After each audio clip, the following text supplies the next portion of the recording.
En este episodio presentaré a una de las poetas más influyentes surrealistas del siglo XX, Alejandra Pizarnik. El contenido estará dividido en 3 secciones: vida, después de la muerte y por último, un poema escogido junto a la reacción. El poema es explícito, por lo que si llega al final está enteramente advertida. Alejandra Pizarnik fue una escritora, periodista, filósofa e incluso pintora que muere prontamente, pero que a su vez dejó una estela marcada en su obra. Nació en un suburbio de Buenos Aires llamada Avellaneda. Por esto pierde el apellido Pizarnik. Su origen era ruso-judío, razón principal que su familia emigró a Buenos Aires por la persecución nazi. Gran parte de su familia sufrió el acecho del Holocausto, lamentablemente. La niñez fue marcada por el asma y la tartamudez. La aproximación con la literatura la llevaron a conocerse a sí misma como alguien que existe y recibe el entorno que la rodea. Quedó marcada por las lecturas de Proust, Joyce, Artaud, Rimbaud, Baudelaire, Rilke, quienes la introdujeron en su adolescencia a la filosofía, el existencialismo y la poesía sobre todo. Estuvo descontenta por su peso e ingería pastillas de una forma descomunal. Este último será el principio de un final inevitable. Estudió en la Facultad de Letras y Filosofía en la UBA, luego pintura con el pintor Juan Batlle Planas, argentino de origen español de la escuela surrealista. Tuvo en este tiempo revisión de sus textos por el profesor catedrático Juan Jacobo Bajarlía. Fue reportera también en el Festival de Cine Mar de la Plata en el 55, pero se desinteresa rápidamente del periodismo. Cerca de este tiempo, su padre le pagó unos tratamientos psicoanalíticos que brindaría León Ostrov, y a su vez, este le pagaría su primer libro, La Última Inocencia, en 1956. Del 60 al 64 estuvo en París, donde estudió en la Sorbona. Trabajó en la revista Cuadernos con crítica literaria y traducción, como también colaboró en un proyecto de extranjeros llamado Les Lettres Nouvelles. Gracias al viaje a Francia conoció a 2 conocidos exponentes, Julio Cortázar y Octavio Paz. Este último escribió el prólogo del libro Árbol de Diana en el 62. De regreso a Argentina, publicó obras de gran prestigio, claro, fomentado con las becas Guggenheim y Fulbright en el 71. Pasó por momentos de mucha depresión, llevándola a intentar suicidarse algunas 3 veces. Tal inestabilidad emocional mental la llevaron a instalarse en un centro psiquiátrico en Buenos Aires llamado Hospital Pirovano, en el que escribió un poema largo titulado Sala de Psicopatología en el 71. El 25 de septiembre de 1972 se le otorgó un permiso para salir en un fin de semana. En su habitación escribió en un pizarrón que solía utilizar: no quiero ir nada más que hasta el fondo. Acto seguido se tomaría unas 50 pastillas de seconal sódico, dando un final trágico, pero a la misma vez deseado. El hecho fue un domingo, pero no al azar. Ya provocaba una incertidumbre que se constata en lo siguiente que escribió: los lúgubres domingos.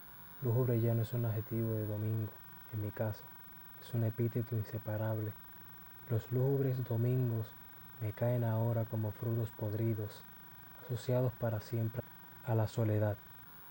Nunca tuve con quién salir, con quién ir al cine, con quién ir a pasear.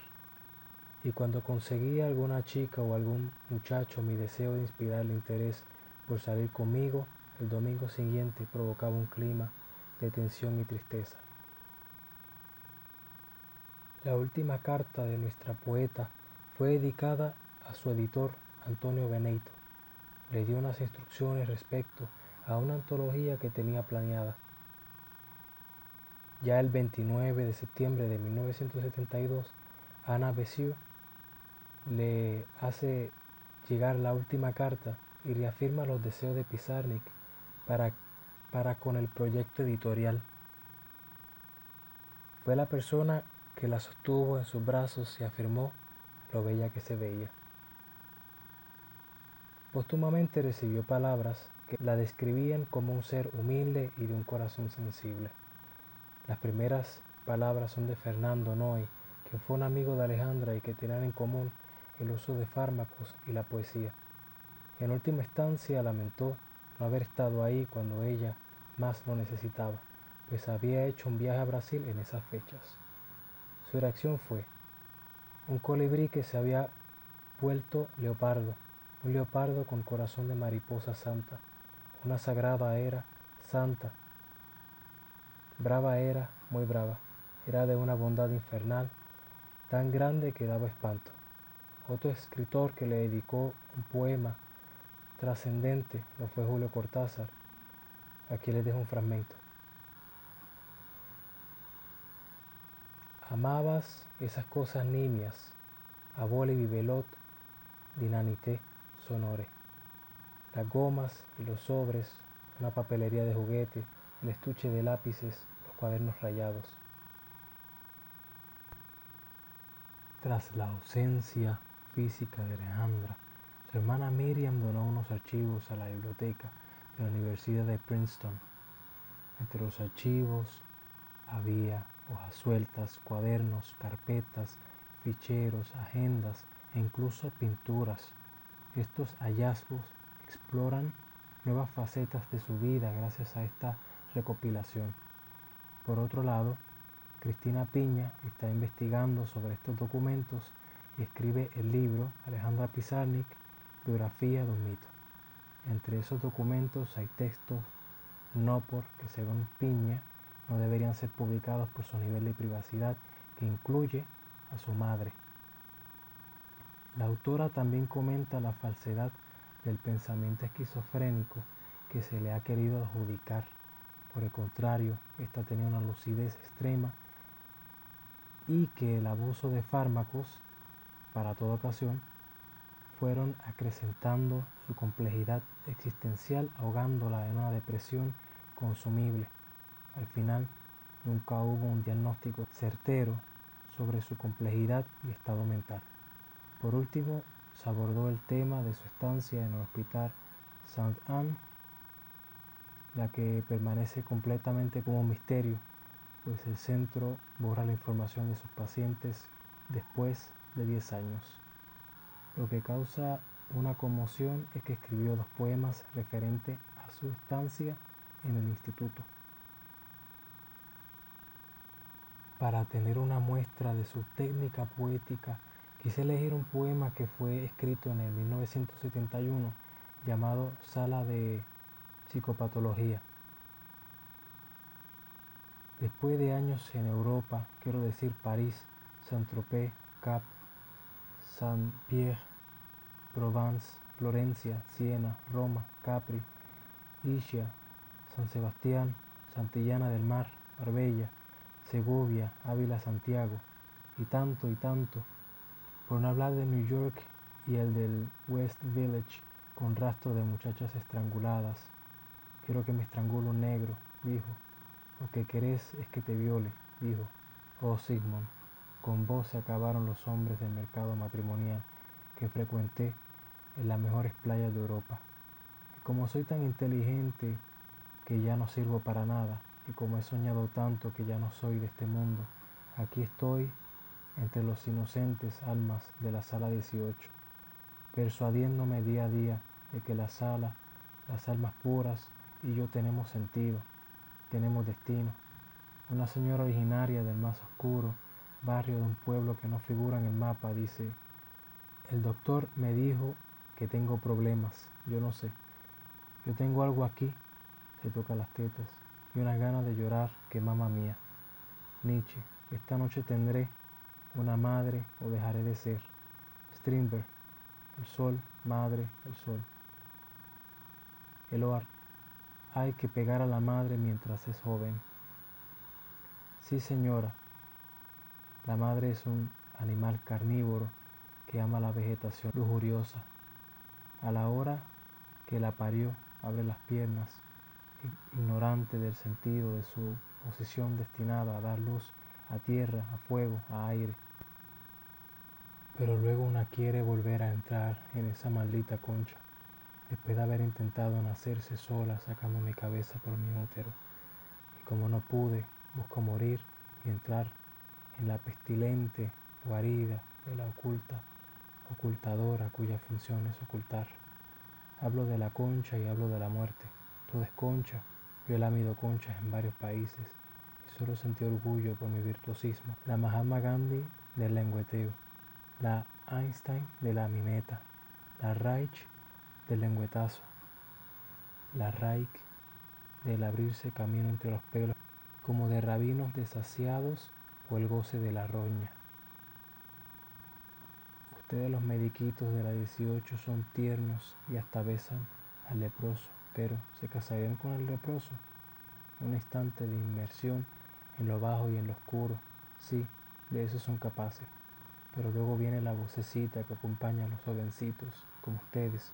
¿Podrían hacer un chiste con todo esto, no? Y sí, aquí en el Pirovano hay almas que no saben por qué recibieron la visita de las desgracias. Pretenden explicaciones lógicas los pobres pobrecitos.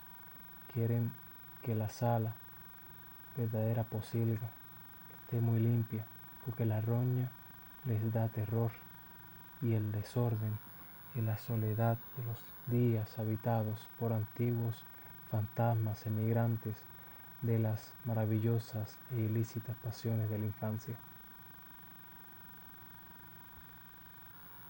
Oh, he besado tantas pijas para encontrarme de repente en una sala llena de carne de prisión, donde las mujeres vienen y van hablando de la mejoría, pero ¿qué cosa curar? ¿Y por dónde empezar a curar? Es verdad que la psicoterapia, en su forma exclusivamente verbal, es casi tan bella como el suicidio. Se habla, se amuebla el escenario vacío del silencio. O si hay silencio, este se vuelve mensaje. ¿Por qué está callada? ¿En qué piensa? No pienso, al menos no ejecuto lo que llaman pensar. Asisto la inagotable fluir del murmullo. A veces, casi siempre, estoy húmeda. Soy una perra, a pesar de Hegel. Quisiera un tipo con una pija así y cogerme a mí y dármela hasta que acabe, viendo curanderos que sin duda me la chuparán, a fin de que exorcicen y me procuren una buena rigidez. Húmeda concha de corazón de criatura humana, corazón que es un pequeño bebé inconsolable, como un niño de pecho, he acallado mi alma, salmo. Ignoro qué hago en la sala 18, salvo honrarla con mi presencia prestigiosa. Si me quisiera un poquito, me ayudaría a anularla. O no es que quiera coquetear con la muerte, yo quiero solamente poner fin a esta agonía que se vuelve ridícula a fuerza de prolongarse. Ridículamente te han adornado para este mundo, dice una voz apiadada de mí. Y que te encuentres con vos misma, dijo. Y yo dije, para reunirme con el migo de conmigo y ser una sola y misma entidad, con él tengo que matar al migo, para que así se muera el con y de este modo anulados los contrarios, la dialéctica supliciante finaliza en la fusión de los contrarios. El suicidio determina un cuchillo sin hoja al que le falta el mango. Entonces, adiós sujeto y objeto. Todo se unifica como en otros tiempos, en el jardín de los cuentos, para niños llenos de arroyuelos, de frescas aguas prenatales. Ese jardín es el centro del mundo, es el lugar de la cita, es el espacio vuelto tiempo y el tiempo vuelto lugar, es el alto momento de la fusión y del encuentro. Fuera del espacio profano en donde el bien es sinónimo de evolución de sociedades de consumo. Y lejos de los enmierdantes simulacros de medir el tiempo mediante relojes, calendarios y demás objetos hostiles, lejos de las ciudades en las que se compran y se vende, o en ese jardín para la niña que fui, la pálida alucinada de los suburbios malsanos por los que erraba del brazo de las sombras. Niña, mi querida niña, que no has tenido madre ni padre, es obvio.